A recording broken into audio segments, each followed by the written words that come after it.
اسلام آباد high court نے عمران خان کو ملنے والے تحائف کی تفصیل عام کرنے کا حکم دے دیا۔ تفصیلات کے مطابق اسلام آباد ہائی کورٹ میں توشہ خانہ کے تحائف کی تفصیلات سے متعلق کیس کی سماعت ہوئی۔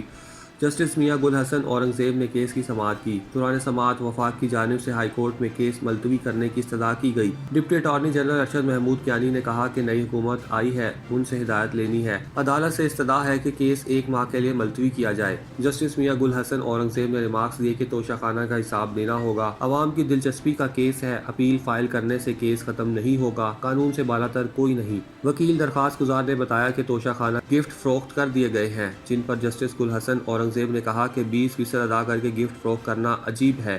ڈپٹی اٹارنی جنرل نے بتایا کہ اٹارنی جنرل مستعفی ہو گئے ہیں، وقت دیا جائے، جس پر عدالت کا کہنا تھا کہ دیکھیں پالیسی واضح ہے، اس کو کابینہ کے سامنے اٹھایا جائے، جو کچھ توشہ خانے سے لیا گیا وہ سب کچھ آئندہ سماعت پر بتانا ہے۔ ڈپٹی اٹارنی جنرل نے کہا کہ سیکریٹری کابینہ ڈویژن نے نئی حکومت کے ساتھ معاملہ اٹھایا ہے، جس پر جسٹس گل حسن اورنگزیب نے استفسار کی، ہم باہر جاتے ہیں تو واپسی پر پوچھا جاتا ہے کیا سیکھا؟ انصاف ہر کسی کے ساتھ ہونا چاہیے، یہ پبلک انٹرسٹ کا کیس ہے، بتایا جائے توشہ خانہ سے کیا ملا۔ اسلام آباد ہائی کورٹ نے عمران خان کو ملنے والے تحائف کی تفصیل عام کرنے کا حکم دیتے ہوئے کہا کہ ڈپٹی اٹارنی جنرل کی استدعا منظور کر لی اور کہا آپ بیرون ممالک جائیں تو پاکستانی تحائف میوزیم میں لگے نظر آئیں گے۔ بعد ازاں عدالت نے کیس کی سماعت 2 ہفتوں تک ملتوی کر دی۔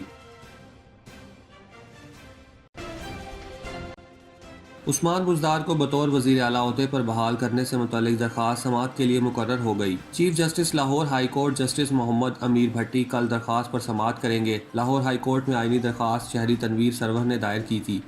درخواست میں عمران خان، عثمان بزدار، حمزہ شہباز، عمر سرفراز سیما کو فریق بنایا گیا۔ استدعا میں کہا گیا ہے کہ عثمان بزدار کو بطور وزیر اعلیٰ پنجاب بحال کیا جائے۔ یاد رہے کہ پاکستان تحریک انصاف سے تعلق رکھنے والے سابق وزیر اعلیٰ پنجاب عثمان بزدار کی جانب سے دیے جانے والے استعفے کی تکنیکی غلطی سے نیا آئینی بحران پیدا ہو گیا ہے۔ اس بات کا انکشاف اس وقت ہوا جب گورنر پنجاب نے مستعفی وزیر اعلیٰ پنجاب عثمان بزدار کی جانب سے تحریر کردہ استعفے پر قانونی رائے باضابطہ طور پر طلب کی۔ گورنر پنجاب نے تحریر کردہ استعفے پر ایڈوکیٹ جنرل پنجاب سے خط لکھ کر قانونی رائے طلب کی تھی، جس کا ان کی جانب سے تحریری جواب دے دیا گیا ہے۔ ایڈوکیٹ جنرل پنجاب کی جانب سے تحریر کردہ خط میں کہا گیا ہے کہ وزیر اعلیٰ کا وزیر اعظم کے نام استعفیٰ آئین کے آرٹیکل 130 کے سب سیکشن 8 کی خلاف ورزی ہے۔ ذرائع کے مطابق خط میں درج ہے کہ عثمان بزدار نے ٹائپ شدہ استعفے میں وزیر اعظم کو مخاطب کر کے استعفیٰ دیا، جبکہ یہ تمام اختیارات گورنر پنجاب کے پاس ہیں۔ پاکستان تحریک انصاف سے تعلق رکھنے والے وزیر اعلیٰ پنجاب عثمان بزدار نے 28 مارچ کو اپنے عہدے سے استعفیٰ دیا تھا۔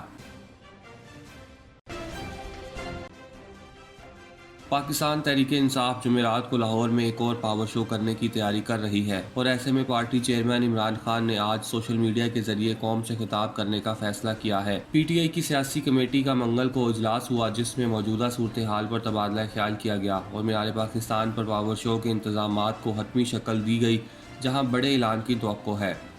قوم سے براہ راست خطاب کرنے کا فیصلہ کرتے ہوئے عمران خان نے اپنی سوشل میڈیا ٹیم کو خطاب کے انتظامات کرنے کی ہدایت کی ہے۔ سیاسی کمیٹی کے اجلاس کی صدارت کرتے ہوئے سابق وزیر اعظم نے ملک کی سیاسی صورتحال اور آئندہ کی حکمت عملی پر تبادلہ خیال کیا۔ اس دوران 21 اپریل کو لاہور میں ہونے والے جلسہ عام کے بارے میں بھی تفصیلی بریفنگ دی گئی۔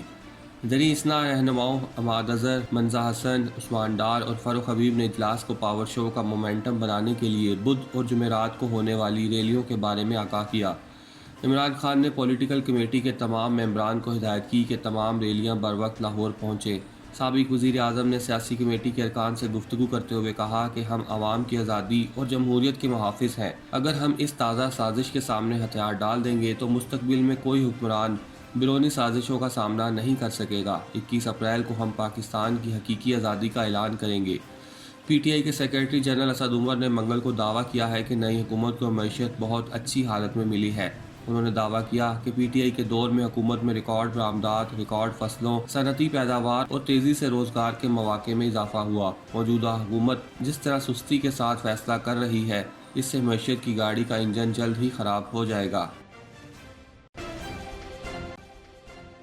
میہر کے 2 دیہات میں سانحہ کو دوسرا روز ہو گیا، لیکن متاثرین اب تک بے یار و مددگار ہیں۔